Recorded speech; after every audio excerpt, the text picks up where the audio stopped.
Yes, yes, yes, yes. We're back. Welcome back. Welcome back. Welcome back. Welcome back to the man with the task cam. That's me, Peter Agasson. Welcome to my weekly podcast, The House List. You're on the house list. I just marked your name off. Yes, the show is free, but I still put your name on the list. And as you can see, I marked it off. So now you're officially up in there. And as always, I appreciate you coming through and checking these out. It's amazing. I'm going to keep doing this every week. I promise. I appreciate you. And today's episode is no exception. It's a really cool one. If you have any connection, relationship, if you ever went to shows, parties, and hung out in this space, the show space, music venue, Death by Audio, then you'll definitely appreciate this episode. I sat down with the director and producer of Goodnight Brooklyn, Matt Conboy, and Amanda Schultz, talking about the making of this great documentary about the last days of Death by Audio.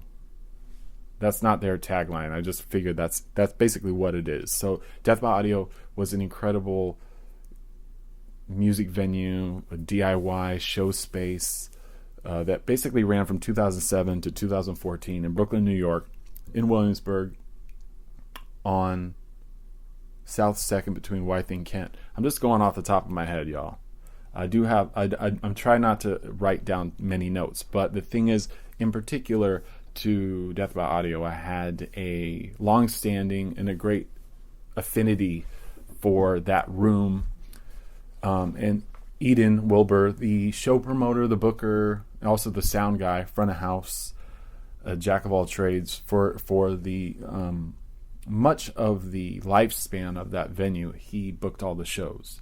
And as some of you may or may not know, I work as a booking agent. I worked at two other agencies before I branched out on my own. One was called Panache Booking. We had Michelle Cable on a 2-part episode at the top of the year, and another was Inland Empire. And during my tenure at both of those places, I booked a lot of shows as an agent and as a promoter, if you will, at Death by Audio. As I was watching the movie, and I watched it twice, it's called Goodnight Brooklyn. It's awesome. It's on Vimeo and iTunes and goodnightbrooklyn.com. I said that slowly, so hopefully you could write that down. Definitely go to goodnightbrooklyn.com.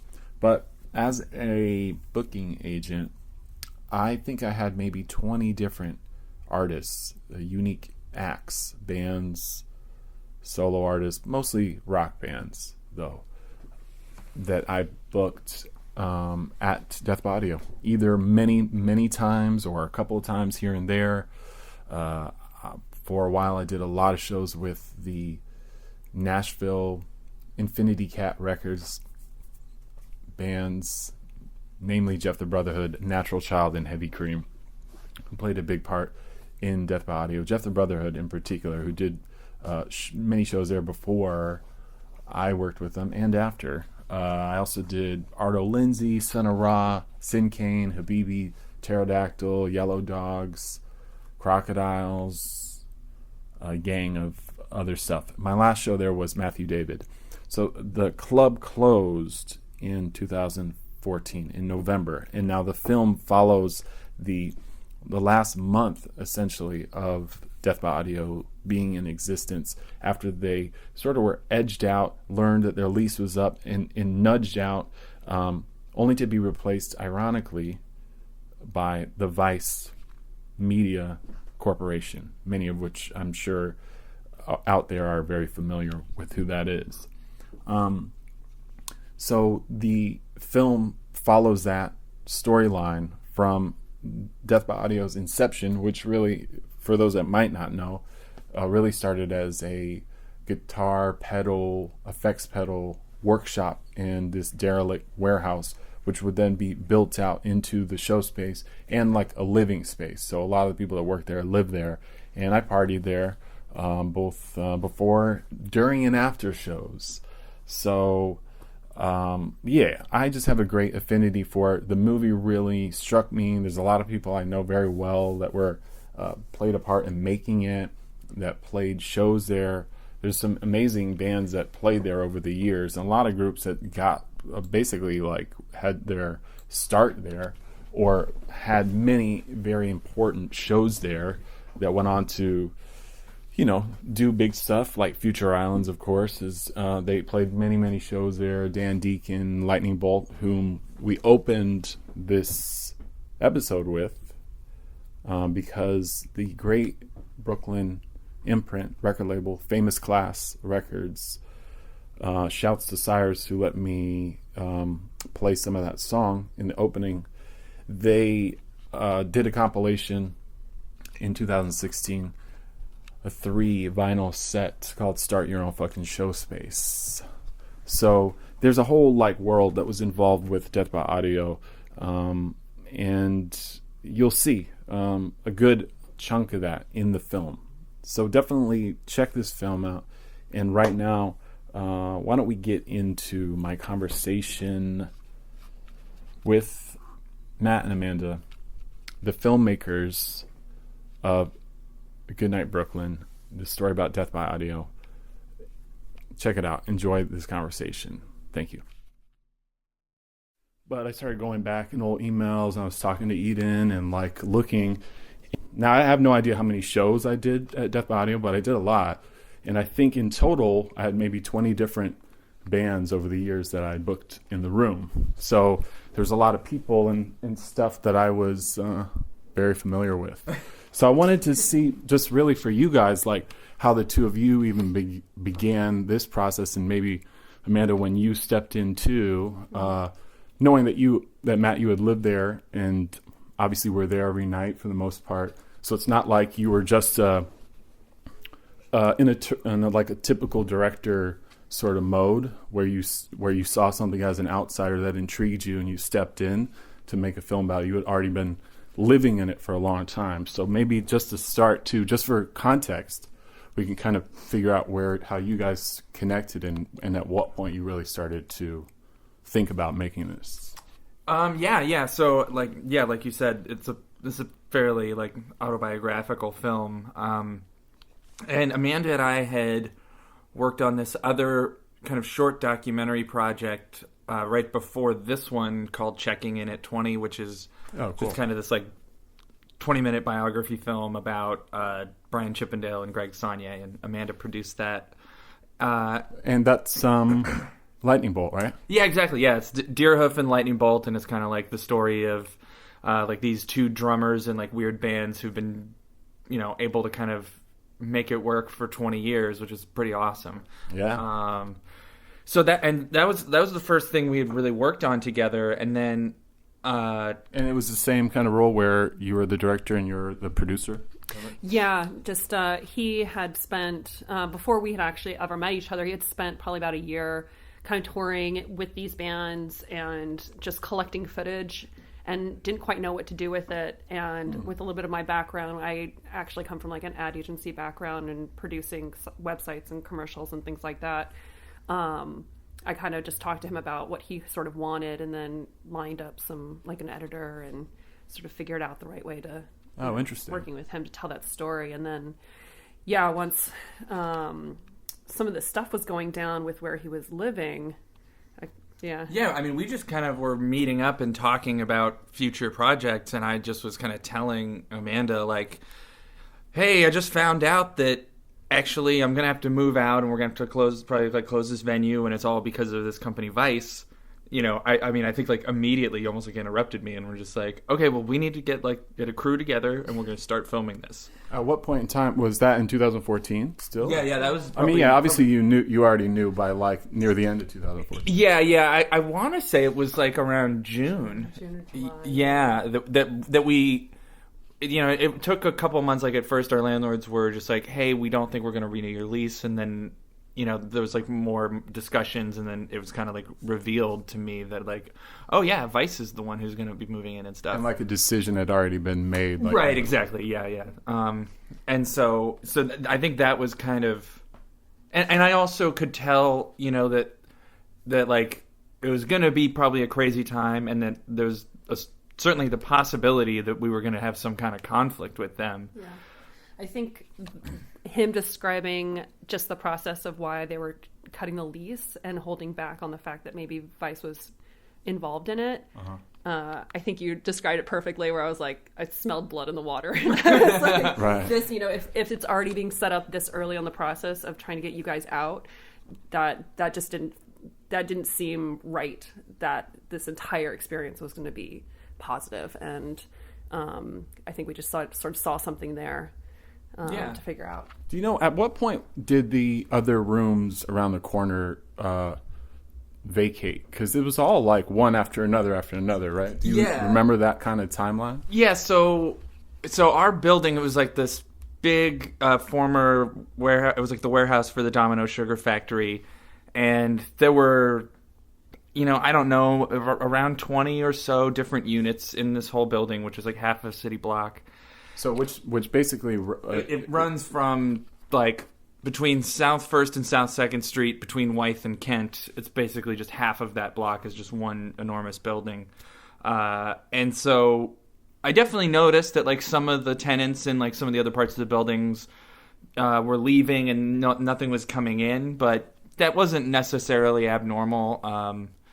But yeah, I mean, I think we were, I'm trying to remember the order of things. I think 285 Kent, which had been there for a couple years, they closed, and that stayed open. And then I think we were the next venue in the building to close, and then Glasslands closed a month after us. Right, because they were, if I even remember too, I didn't even really research that at all, but they were like New Year's Eve was like their last show. Yeah, I think so, right? Yeah. So... do you remember that movie theater that was like on the corner? Oh yeah, Indie Screen. Yeah. Yeah. I actually have never been in there. I never went in there either, but I just remember that now because I'm visualizing that block too. And it's I also had a kind of a weird perspective on those last couple of months too, because I had gone through this big like health scare thing, and I was recovering in my friend's apartment on South 1st between Wythe and Kent from September to December 2014. So I was like, not even really, I was just really kind of learning to walk again and stuff like that. So I remember seeing you guys a couple of times, and I even had, I think my last show at Death by Audio was Matthew David, was this guy from LA, producer, sort of new age ambient beat producer dude.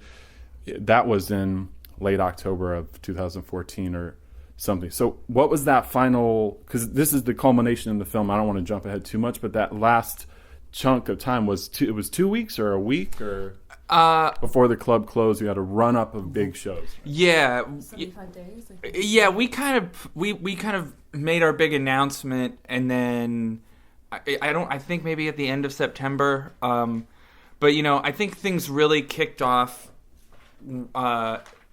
with we had this art show called Death by Art, where we kind of opened up the space, and that was probably the last 2 or 3 weeks, but then even before then we started doing kind of crazy Halloween shows and stuff. So I don't know exactly where you'd want to say the end started, but somewhere. Well, I mean, even if you are acknowledging by starting to film it, you can tell that like something needs to start getting documented, and that was like I was trying to figure out too, because there is, and I want to talk about this too. There's a lot of like archival footage and some taken from other like news video and stuff like that. So when did you start, like at what point did you actively have like cameramen and stuff like that filming? Like I think we gave ourselves either 6 weeks or 8 weeks, and once I think Matt and Eden had bands lining up to start playing all those shows, we had just an amazing group of volunteers who, would come over and help film everything. I mean, we probably had 6 or 7 guys on like a rotating schedule, and they would come over at like 10 p.m. and we would film all the way until 2 a.m. almost every night. We had just hundreds and hundreds of hours of footage that we had to go through. And I think, a combination of that, they would help kind of manage the evening shows. And then we had just camera equipment around for like the day-to-day stuff that Matt was able to capture when there were some random conflicts. And then for the archival footage, I think, again, it was just a lot of Matt's relationships and people that, once they kind of found out what was happening, just wanted to step in and help out, and were just so cool about it. Right. I saw that Caroline is like in the credits as the archivist. So it was like, how did that, so that's like a mutual friend of ours too. Of course, Caroline Pertamian, awesome person. Yeah, she helped us kind of get stuff organized when we were first starting to get the whole thing, because making a documentary film is so much about just organizing everything you have to so that you can try and build something out of it. Right. So how do you even approach that in the moment, knowing that like you obviously know a ton of people, but how do you identify who has footage and where do you even start at that point in time? In terms of the archival footage, it primarily comes from two sources. There's John and Takako Timku, who have made another film that's about the very beginning of Death by Audio. And I just from living there and being there, I just remembered them having cameras and being around and stuff. So where were they from? I believe they are friends with their original association was, I think they were buddies with Oliver and Greg Wilson, I want to say. I don't actually technically know how they met. I know they used to run a awesome art gallery around the corner. So they're New York guys. Oh, they're here. Yeah, they've been in New York a long time. And they just were, I think they were interested in what was happening, and so they were filming a bunch of stuff in 2007 and 2008. I think they were still trying to decide what they wanted to do with the footage, and I just remembered these people were here. Maybe I could ask them. And then the other source is this guy Cliff Taylor, who's based out of, I think, Phoenix, Tucson. He's based out of Tucson. And he made a film called Fuzz, The Sound That Changed the World, that's just all about effects pedals. And I remember him coming and filming as well during that same kind of early 2007, 2008 period. Well, obviously that too is really when it's almost equal parts or more so the pedal business too, right? So. Yeah. Or is that accurate? No, in that that Death by Audio as engineers of guitar pedals was its own thing that had not as much to do with the shows itself. I mean, they kind of existed separately at one stage, right? Yeah, well, I mean, I was kind of, if you want to say, maybe the bridge between them, because the venue was started by Jason Amos and myself, and he and I met building pedals, and I think it was my kind of idea to let's have this venue and we'll call it Death by Audio, and that'll help more people find out about the pedal company and this cool thing that's this community of people and stuff. And then, eventually Jason moved away and Eden kind of took over a lot of responsibilities for running the place. And so, I kind of continued to be I'm still working at the pedal company. I'm still helping to run the venue, and, kind of a rising tide lifts all boats kind of vibe. Yeah. So when even telling the story, just going back to how you started piecing that together, is it something where could you storyboard it out, or did you have is it just a matter of going through tons of footage, or? Yeah, I think so. I remember Matt calling me at 2 a.m. freaking out because they had spent all day with our editor. Andrew Ratzlaff, who's the best editor in the world. Yeah, I mean, there's a ton of footage too, so the editing is really on point. Yeah, and they're we've spent all day trying to start this story, and we only have 2 minutes worth of something that we're comfortable with. Oh, wow. And then I was like, it's okay, and I'm it's 2 a.m. I'm skip to the second act, skip to don't worry about how you intro it, get to the meat of it, and then that will inevitably flesh itself out. Yeah. But it was really hard because I don't think we knew we needed to tell an important story, but we never knew exactly what we were going to get while we were filming everything. And Andrew did an incredible job actually going through all the footage and logging all these things. And we had, we sent the footage off to Romania, I think, to get transcribed so that we could have this so we 500-page binder of things that happened, and then trying to just figure out what was the most important. So it was actually transcribed in text that you could read it like that? Yeah, exactly. And then separate from that, Andrew like Amanda was saying, watched through the entire, all of the probably 150 hours of footage, and took meticulous notes, and even basically just did his own shorthand transcription of every interview, and so, and then made these binders. So, he and I could I'd kind of be thumbing through and like, okay, well, we need somebody who's talking about this topic, and then I'm trying to find that, and like, oh, great, Dan Deacon has this section where he's talking about that. Great, pull that. Here's the time code, and eventually, what kind of worked for me, and I think for the two of us working together, is we kind of did like the typical thing where we got like a big chalkboard, and I just started kind of trying to create a story outline, because I'm much more comfortable thinking like that. I have like a pretty strong background in like writing and story and stuff. So if I kind of was like, okay, let's just break this into acts, and let's say like what needs to happen. I know what needs to happen. We need to introduce the conflict in the story here. This is the point where this is where things are rising. Okay, great, and yeah, the narrative is pretty clear in that style of storytelling, I think. Yeah, thanks. And so I think that was maybe when it like flipped over to being like, okay, now we just need to like fill this gap, or now we need to build. We've got this little piece, and we got this little piece. Let's put them together this way. Right. And how have you been going to? Have you lived in New York for a while, Amanda? I've lived here for a little over 7 years. So you'd been obviously been to the club too, mm-hmm. like. Yeah. I wasn't like a lifelong like hardcore member. Right, that's all right. But yeah, no, it definitely gone there.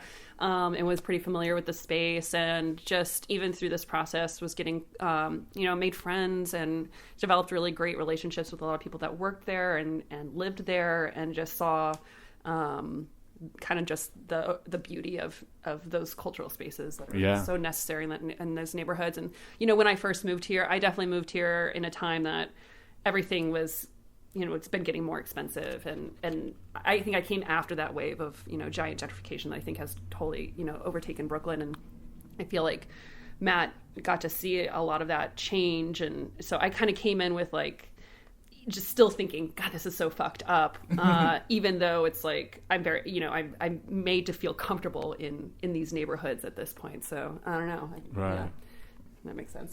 Yeah, no, absolutely. I mean, how long had you been living there? Because were you there, even living there up until to the very end, or? Yeah, I moved into DBA in 2007 when we opened the venue, and I moved out on November 23rd, 2014. Wow.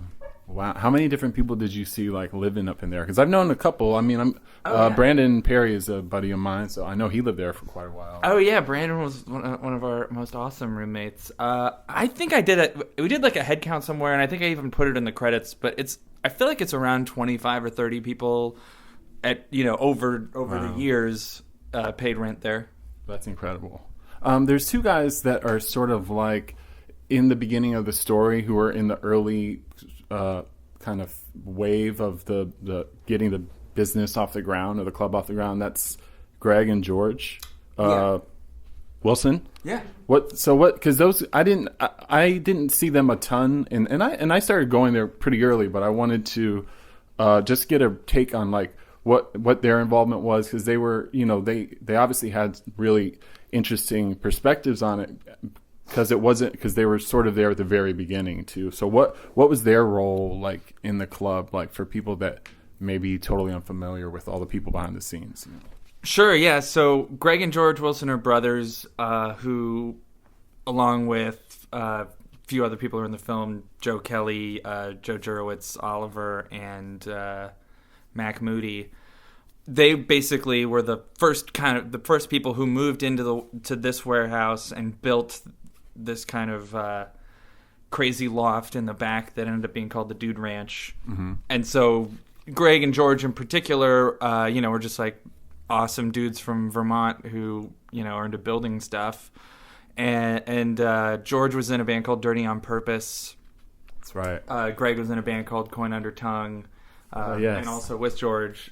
And so, they were just kind of a part of the thing. And, Greg's at the time was a photographer and has now become a cinematographer, and he even helped with some of the filming of our movie.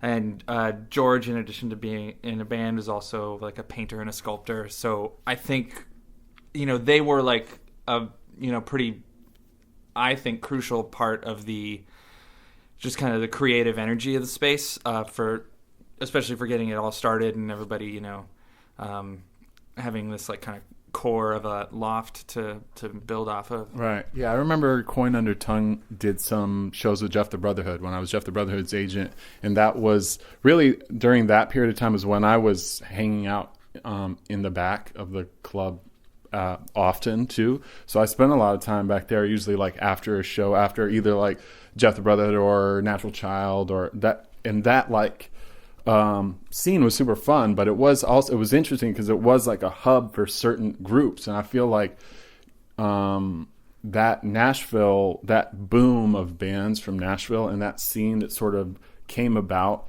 with Nashville's Dead and like the guy and just like these guys that were all and gals that were all part of that, because I booked Heavy Cream as well. I think that scene might not have had the same kind of kick if it probably wasn't for Death by Audio too. It seemed like there was a kinship between those, and that was obviously because of Eden's relationship too as the booker too. But did you see that too? Because that was a place where we it was not an obligation, but it was almost an unspoken thing that we would always do a Death by Audio show on tour. Yeah, I mean, and that's awesome. And it's funny that you even got here through Greg and George, because George Wilson is actually kind of responsible for all of that. When I guess Dirty on Purpose were at South by Southwest in 2005 or 6, and he just happened to see Jeff play a show, and he loved them, and he got their CD, and he would play it all the time, and everybody just kind of fell in love with it. And they were... Jeff the Brotherhood were the first band that I booked that were like an out-of-town band. That like randomly was like, hey, love your band. Everybody in my warehouse loves your band. Please come play a show. Wow. And then they did, and I think it just kind of started like that. And then I think their kind of increase in touring schedule also kind of lined up with like things like rolling along with our venue. Yeah. They grow together simultaneously, as it did with there was a lot of other bands that had the same trajectory too. I think. Yeah, for sure, and and I think it was even just because of that early kind of really close connection where like we loved their band and they seemed to like us, and I was in bands that would play with them and they like would hook us up on tour, and so it was kind of out of that spirit that anytime those guys are in town, they can crash here. Same goes for, Natural Child and Heavy Cream. But it's funny because just for whatever reason, that kind of community of bands from Nashville were like the only people who ever would stay there. Like, some other, it's like with Ty Segall or, I guess Future Islands guys might have crashed once or twice, but most of the time it just, it was only just those guys. Only the Nashville bands. Yeah. That's hilarious. Thinking back too, because when you guys first opened, or in that 2007 time was when I started working. I was the talent buyer at the Knitting Factory on Leonard Street when it was still in downtown Manhattan in Tribeca, and it was that I was there until it closed, which was 2009. The club closed and eventually would reopen in Williamsburg, and it was during that slow, closing of that club when it was more and more evident that people weren't really coming to Manhattan anymore to see shows. So, I mean, yes, of course, people go to Manhattan to see shows, but more and more bands were choosing to play and more people were choosing to stay. And it was during this time when Death by Audio really started and Todd P had started to really evolve too as a promoter and but it was also before. It was just an interesting period of time where now the landscape, if you look today in 2017, there's a myriad of venues that did not exist at that point in time. I think in the film, I think that'll only resonate more as years go by when people are watching the film. I know it's obviously not intentional because it was quite literally what happened, but do you see that now that it's been a year or so of you guys promoting the film and showing screenings and stuff like that, it's resonating with people in that way, or do you see that? I think so. Yeah, I definitely in other states as well. I mean, I think a lot of people in Austin are struggling, and that there was such a connection from there. People coming up to us. I think one girl came up to me and was bawling because she was just like, "This is happening to my neighborhood right now," and San Francisco and Oakland and, Oh, yeah. I mean, even just in the last 6 months or something, obviously, when with Ghost Ship was this, giant tragedy. But I think because of that, it caused all this ripple through, at least that we see in North America, too, with the Bell Foundry right in Baltimore and the spot in Denver as well, and then the smell, of course, which had been around a little bit longer, but it was it was like the companion to Death by Audio, I feel like, in some of the other rooms in New York, in Los Angeles. But do you see that too now that you've been going out amongst people that like the impact that maybe the club had made outside of New York City? Like, yeah, I mean, I don't want to like pat ourselves on the back too much, but I do feel, I mean, anytime I'm, in one of these other cities and get to like see friends who are, who live in Los Angeles or Austin or, Baltimore or whatever, right. I mean, it reminds me that like, oh, we were really a part of in addition to being part of a community here in New York, we're also part of like a much larger community, and that's always like really moving for me to just like kind of recognize that like connection and goals and aspirations and values and stuff. Yeah, I mean, as this is now like a tangible thing, and it basically came out. When was the actual formal release of the film? Because I just saw it, a month ago, basically. Well, I mean, we got into South by Southwest, so that was sort of like the debut, and then it took us. That was in March of 2016. 2016, yeah. And I think it took us about 6 or 7 months for us to finalize all of our distribution. So, yeah, it wasn't in theaters until December. Maybe. Yeah, I think our first kind of like theatrical premiere was in New York in December of 2016.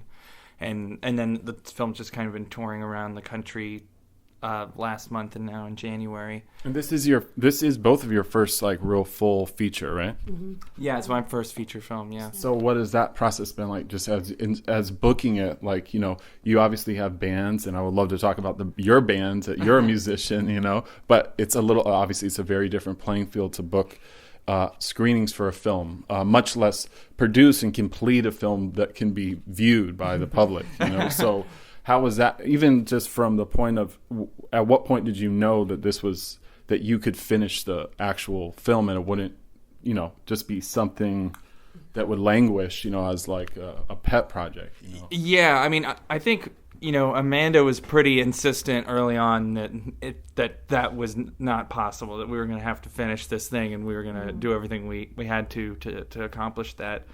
I think when I first kind of realized that, like, okay, we've kind of made something, was I went to Los Angeles for about a month to just try and put the film together and make a rough cut with our editor, and I think I was out there for about 3 weeks, and then Amanda came for the last couple of days to kind of like see what we had been working on, and try and help. And, after the first time we showed her the rough cut, she was like, okay, well, this sucks. This is bad, but really, but like, here's the ways that it can be better, And, I mean, and of course she was right. And it's like anything else, you kind of need to, especially with a documentary, you almost have to do your writing and your rewriting and your rewriting in the editing room as opposed to like planning it out beforehand. Sure. Well, I mean, it's all unscripted. Right. Yeah. So I think that's just part of the process where you do a pass and then, okay, what parts don't work? Okay, let's refine it and refine it and refine it. And I think knowing like that first kind of round of revisions when Amanda came out to the edit, that was probably when we finished that was probably when I knew that, like, okay, this is actually going to happen, and it's probably going to be at least okay.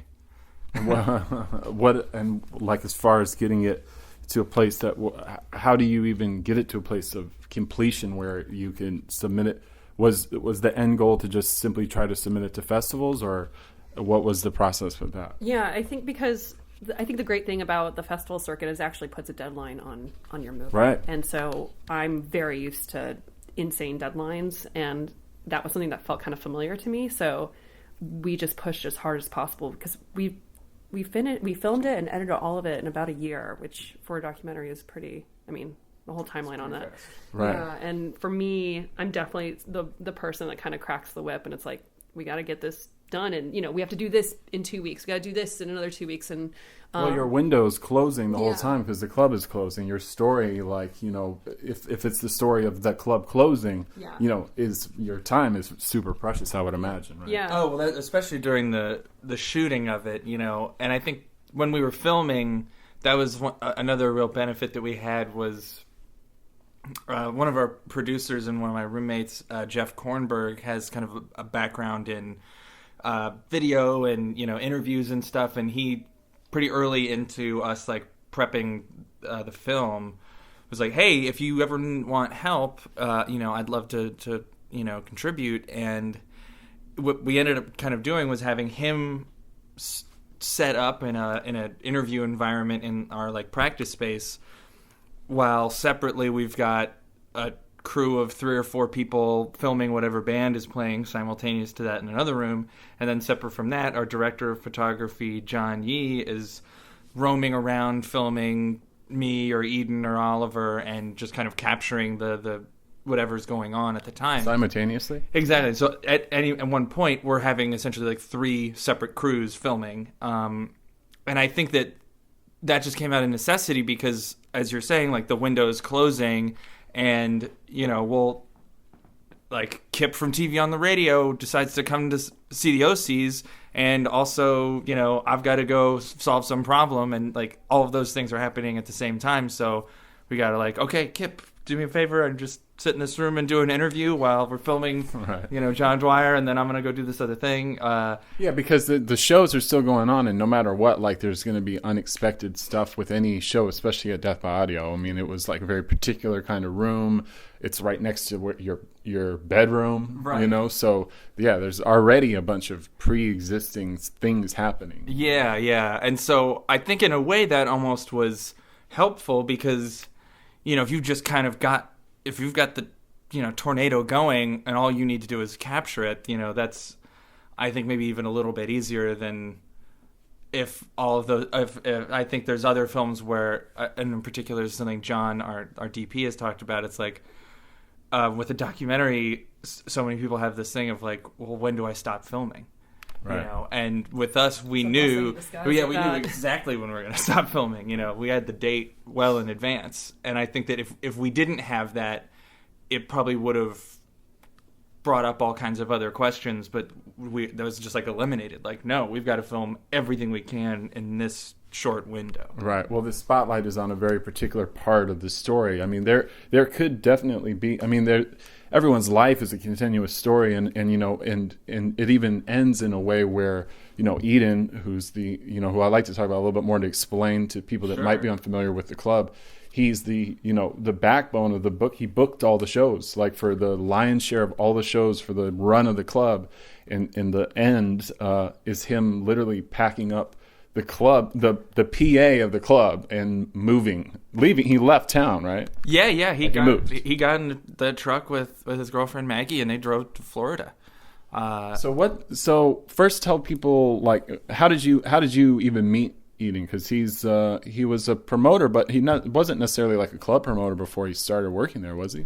So I met Eden. I think I had met Eden in college. Where'd you go to college? I went to the New School University, but Eden went to NYU at the same time, and okay. We had like a bunch of friends in common, so like we'd be at the same birthday parties. You'd be at the Strawberry Festival and stuff. I don't know if I went to the Strawberry Festival. It was more like he did eventually dress up as a strawberry at the Strawberry Festival. That is true. I was there. I saw that. That's true. It would be like we'd meet at like house parties or whatever, and like. Ironically enough, I specifically remember hanging out with him at this party with my friend Thomas Morton, who's gone on to be a personality on Vice. But so anyway, Eden and I knew each other from college, kind of didn't really see each other that much, and then I think I started really meeting him and hanging out with him because he would work for Todd P. And like I think Eden worked at our very first show that that I put on in the venue with Todd. What was that? That was this like 7-band bill with like Thrones and Growing, I think Child Abuse, Nice. and like yes, a bunch of bands. Oh yeah. And so and then Eden started, I think, and then probably within like the first like 6 months or year of us being open, Eden and his partner Dave started doing this thing called like Entertainment for Everyone, which was them kind of promoting shows and doing, I think they did like at a lot of bars or a lot of just spaces around, and then he started bringing more and more shows to us, and then it just was just a kind of natural transition where, Jason kind of just was like, I think, fed up with New York and didn't want to be doing this stuff anymore. So he wanted to get out, and by that time, Eden was like filling our calendar for, most of the shows. Interesting. Okay, I didn't realize that because I don't think I ever worked with Jason, so I didn't. But I know that I remember Entertainment for Everyone too, and that was his thing.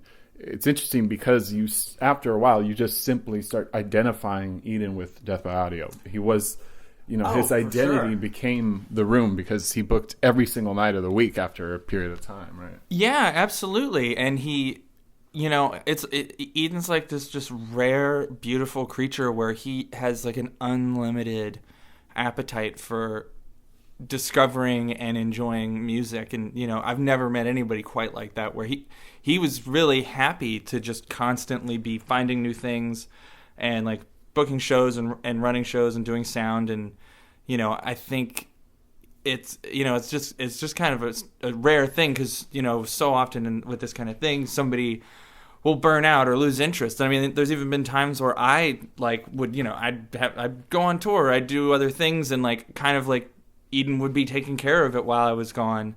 And I think, I think for whatever reason, that guy is like perfectly cut to do that thing. Well, it takes like a genuine amount of resilience too. You have to not take a lot of stuff personally and have a lot of energy and be really enthusiastic. And somehow he has this like really amazing chemistry where he has a good sense of humor. He doesn't get too offended too easily, but he's not like a pushover. I don't know, like it's like the perfect kind of chemistry for that kind of promoter too.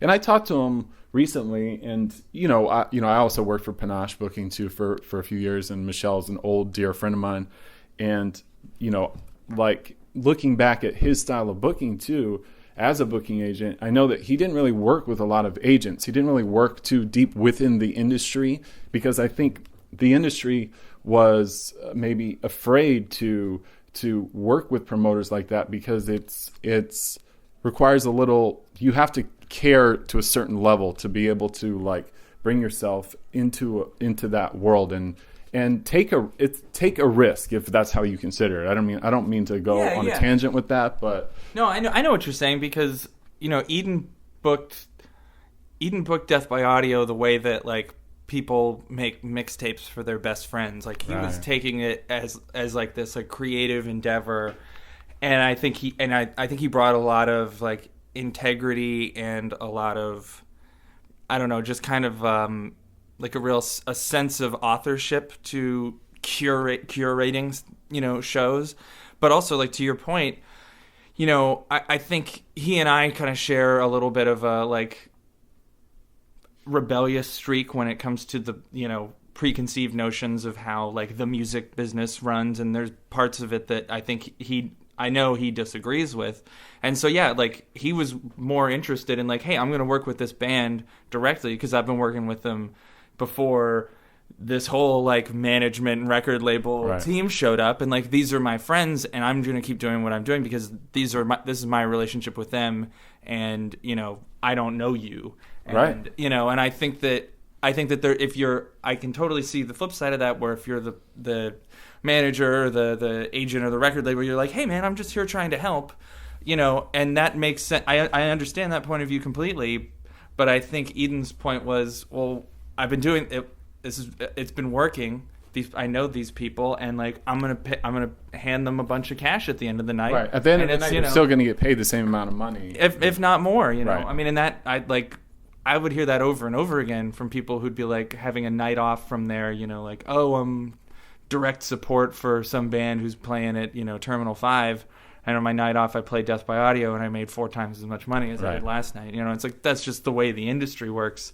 But I think Eden was just kind of committed to like sticking to her guns in that way. Yeah, and it makes obviously there has to be some kind of marriage between a promoter like that and a booking agent, and it makes I always enjoyed sending shows them too, because not only because the artists, especially like Jeff the Brotherhood and the Nashville guys, but I did a bunch of other people with him too, Pterodactyl, Arto Lindsay, I'm not going to just regale you with my roster of people I booked with him, but there was this great sense of compromise in a healthy way where you would everyone sort of worked with each other, and it wasn't one person domineering over another, typically that being the agent, and it's and they kind of bring all the money to their side, and you're lucky if the promoter makes $200 to $400 at max or whatever it might be. So I think that's a very important part of the story in the movie too. I mean, and did you guys feel like you captured?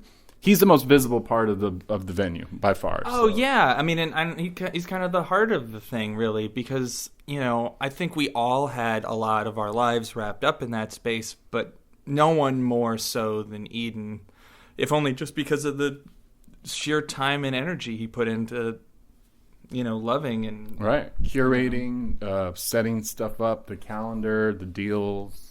Yeah, totally. I mean, and so I don't know. I'd like to think that we captured that. I mean, I know I'm still talking to Eden all the time, and he was actually just at some of our screenings in Austin and Dallas. And I think he's pretty happy with the film. I think it does a fair job of like capturing his achievements and without being too aggrandizing. He also absolutely, I think so too. I think honestly it's like it'll take a different shape as time goes on too. It's something so immediate now, and even though so much has changed since the winter of 2014, I mean, just with those venues there, I mean, there's a giant new venue that's coming down the street from there, Big Skyworks, so that's like a whole nother one. But yeah, I mean, whereas you guys are coming from this time when, like, Music Hall Williamsburg, Brooklyn Bowl, Output, these places didn't exist yet. Yeah. So it is an interesting document of time, even looking back at it, that when I watched it for a second time today. I watched it in December when you first gave it to me. And it started really reminding me of the year punk broke, where it has this sort of, you can look back at that film. I'm sure that you've probably seen this film. Mm-hmm. Obviously, it's a great documentary of Nirvana and Sonic Youth on tour in Europe, and other bands too that were sort of on and off the tour. And yeah, it's like has a kind of charming, dated quality of like the early 90s, but it does capture a very important time that in that moment it felt like there was nothing else that mattered really. Those bands were as big as they could possibly be. And I think that it does kind of capture this very special, and as all venues do, none of them last forever, especially the more progressive, groundbreaking ones, because they don't have a corporate infrastructure to hold them up.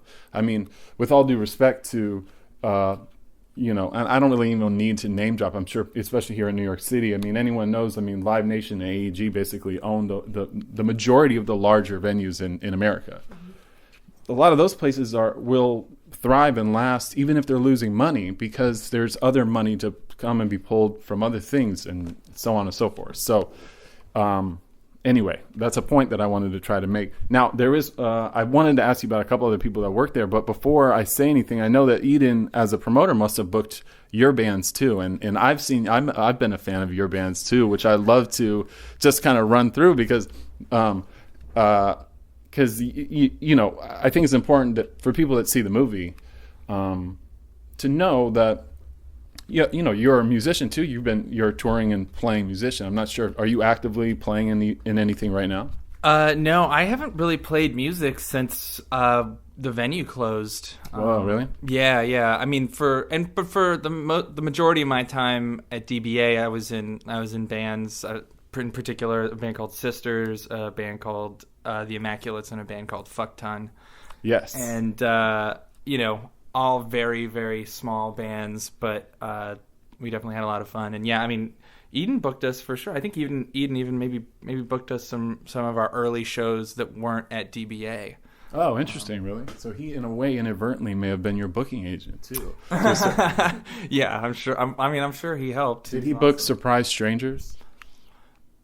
Well, that band never played a show. Really? Yeah. Dang. Yeah. What was the story with that? Oh, wait, no, that's not true. We played shows. What am I talking about? Because you had another band, too, whose name...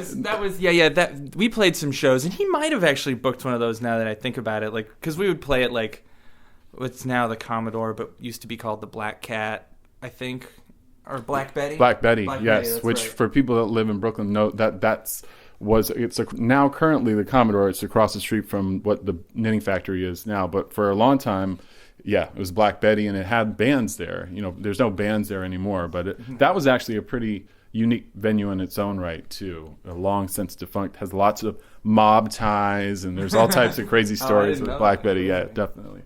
And there was another band too he told me about, but the name is so lewd I could never say it on the mic. But you had another band before Surprise Strangers. Do you remember that one? I don't know. High school? Oh my! You prepared for this interview? Oh yeah, I was in like a really like a really terrible improvisational noise band called Rumple Foreskin in high school. Yeah. Yeah. Did you grow up in New York City? No, I grew up in Oakland, California. Oh, really? Oh, interesting. Yeah. Amanda, where'd you grow up? Where are you originally from? San Diego. Oh, so you're both from California? Oh, cool. I went to college at Humboldt State in Arcata. Nice. So I lived in Arcata for 5 years too. So that's interesting. I didn't know that you're from Oakland. So then you must have even had a kind of a with Ghost Ship. I mean, there's such a connection, both being from there and then being so ingrained into Death by Audio too. I mean. Yeah, absolutely. I mean, it's kind of like a tragic coincidence, that I made this film that's kind of about one of the same type of space, and then this kind of tragedy happens. Yeah, it's like crazy. Yeah. Although with Death by Audio, there seemed to be a real family vibe.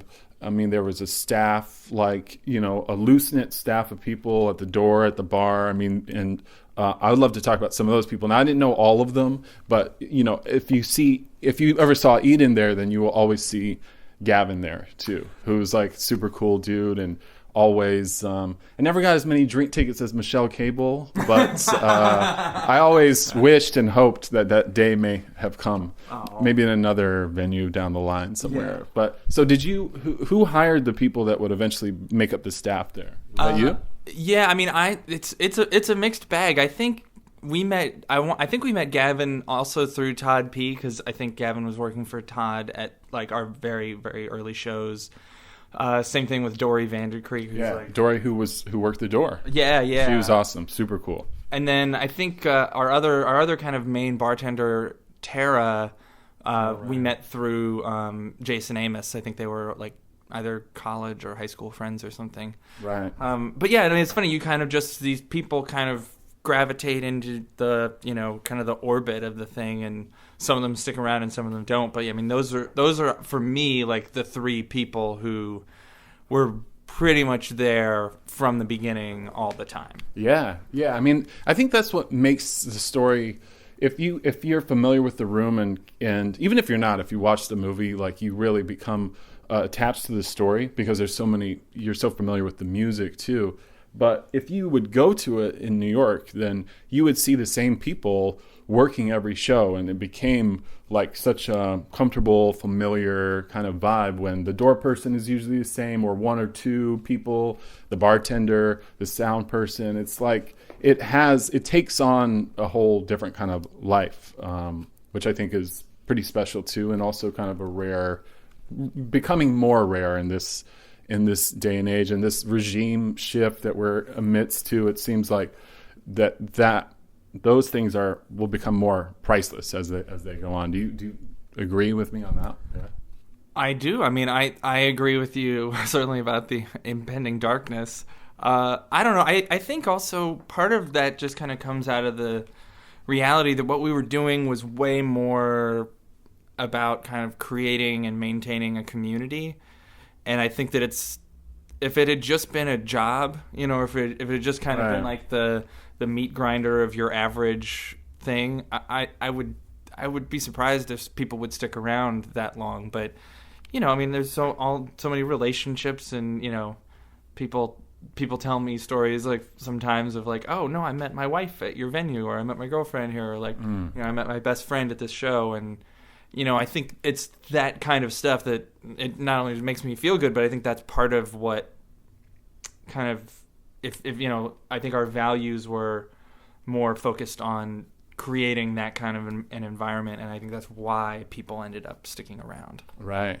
So where now that this campaign is, I don't know if the campaign can really come to a close, but I mean, you've worked it for a year now, right? Like, where do you see, is there going to be, like, how will the film exist for you guys now? Is there like will you pursue a physical release of it, or do you know what the long-term kind of plan might be? Yeah, so we just had a showing in San Francisco, and I think we both kind of came to the conclusion that it was like, all right, this kind of feels like we're wrapping it up, this last hurrah from a theatrical standpoint. And then we've been lucky enough to sign with a company where it'll be available to stream on platforms like iTunes. And oh, great. Yeah. And starting January 24th. Yeah. And then that'll go on for about 3 or 4 months, and then Red Bull's has a lot of interest in it, so they might take that and put it on all their channels. Oh, so. Cool! Yeah, so it'll be on like cable, cable TV and stuff through them, and maybe also online somewhere. Yeah, I think it's just something that needs to be seen. I think I'm more interested in knowing that like people will continue to be able to see it too. I mean, yeah, because right now it's just, I mean, obviously I'll post this conversation and it'll then exist in a certain period of time. But like for now, people at this stage, people can really only catch the screenings of it, physical screening of it. Right? Yeah, exactly. Yeah, and then once it goes onto the like, you know, video on demand platforms, you know, it'll be on those for, you know, at least the next 10 years. Oh, cool. And I think there is going to be a physical release. I think there will probably be, I think, a DVD or a DVD and a Blu-ray through Gravitas, who are our distributor.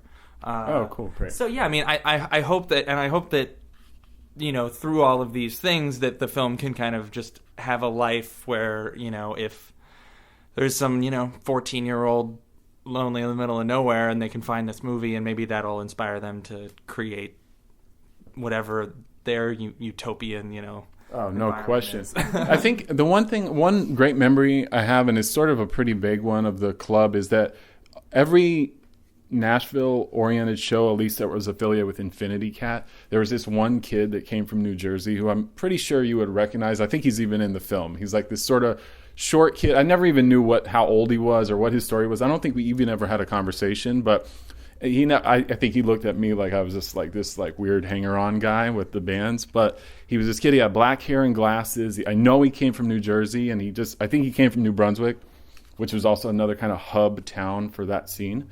And he would be at every single show, regardless of venue. But since most of them happened at Death by Audio, it just I feel like played so well into that story as a whole. So I think even how you're saying that too will resonate, hopefully, with people that are nowhere near physically able to see shows like that. You know, there's a lot of kids like that too. So yeah, absolutely. And I mean, you know, even just for me, like, you know, there's films like Decline of Western Civilization, which is always like a big. All three of them are great. All three of them are great, and in particular, Decline one kind of like that's the classic one. Yeah, and it kind of captures like in a similar way, I think, to our film. It kind of captures like a specific time and a place that's maybe more kind of like running counter to like the prevailing, you know, value system of the time. Yeah, I think that's a great analogy. Yeah. And so I mean that's been like kind of my, like, I don't want to sound, you know, boastful, like my hope that maybe, you know, this film can kind of be for other people what Decline was for like me and some of my friends. Right. So where do you guys, now that this is coming to a close, like, are you, because this is like, you have a partnership too as far as this the production company goes. Like, do you already have something else like on deck as far as work wise, or is this was this such an undertaking that you don't know where to go? I'm done. No. Yeah, we have several projects that we're working on, and I think I don't want to speak for Amanda, but I think the process of making this film has been like exhausting and stressful and trying and phenomenal, and I really just kind of can't wait to do it again. I don't think we're going to make another documentary anytime soon. But... Yeah, I think we're going to move into like narrative stuff. But yeah, to his point, it's going through this process has been so educational that it's even more motivating to try and do it again and actually navigate it in a way that is a little bit more enjoyable instead of like, we didn't even know we had to do this. Shit, now we have like a day to figure it out. So I think it's not just going to be enjoying the process of making the movie, but then enjoying the process of trying to get it out there too, which was pretty big. So yeah, but Matt's got a handful of scripts that he's been working on over the past like year or two. Cool. We are in part of this process. We have people that are interested in the projects that our next projects. So we're just really excited to tighten those up and send them their way and see what happens from there. So it's kind of like a bit of a fingers crossed, but also like having a little bit more keep working. Yeah. So that'll be good. Well, I mean, the film itself, you made what looked like could have been a totally, and I'm sure was a very hectic experience too, and to have a club and have it close and be that invested and have the fans be that invested too. The film itself looks like it was done quite effortlessly. So I gotta commend you guys with that. Yeah, it's a great piece of work, and I'm happy you guys could take time to come and talk to me about it. Of course. Yeah, thank you. Thanks so much. Awesome. Yeah, appreciate it. Hell yeah. That was my talk with Matt Conboy and Amanda Schultz, the director and producer of Goodnight Brooklyn, this great documentary on Death by Audio. I highly suggest you check it out. And you heard it here on The House List with Peter Agasson. Go to goodnightbrooklyn.com. The documentary is available for streaming on Vimeo and iTunes in the US and Canada. And if you're in the New York City area, I wanted to make a point, especially if you're listening to this right when I post it or right around, on Tuesday, February 7th, there's a special screening at Nighthawk Cinema in Williamsburg, not far from the location of Death by Audio, at 7:30. Go to nighthawkcinema.com for tickets. This would be a great experience. I'm going to try to make it out myself to see the film in a theater amongst friends and fans. If you're in the New York area, you can go to their website as well for any other screenings. So they've been really working it pretty hard all throughout the last year too. So I was particularly happy to be able to talk to Matt and Amanda as they were entering sort of a new phase in the campaign. And it was interesting because it was also, we recorded the conversation here in my house in the living room the day before the Women's March. They headed down to DC, and I participated here in New York. And hopefully in the next episode or two, I can share this audio that I recorded at the march. So definitely look out for that. I was thinking back too. I think when I booked Ty Siegel, I was his agent for a brief period of time. I think his first show might have been the Death by Audio when they did this spot called the Maze. They did a maze inside of the venue, and you would walk around in a maze while different artists and performers sort of played in corners and little nooks and crannies and stuff, which was very adventurous in the moment. That was like in 2009, I think. Anyway, I want to thank you guys for listening to my weekly podcast, The House List. If this was your first time listening, please subscribe on iTunes. It's also available on Google Play, Stitcher, and SoundCloud. So anywhere that you can normally pick up podcasts. This is a labor of love. If you did like it, please tweet about it. I'm on Twitter as TheHouseListPod. So find me there.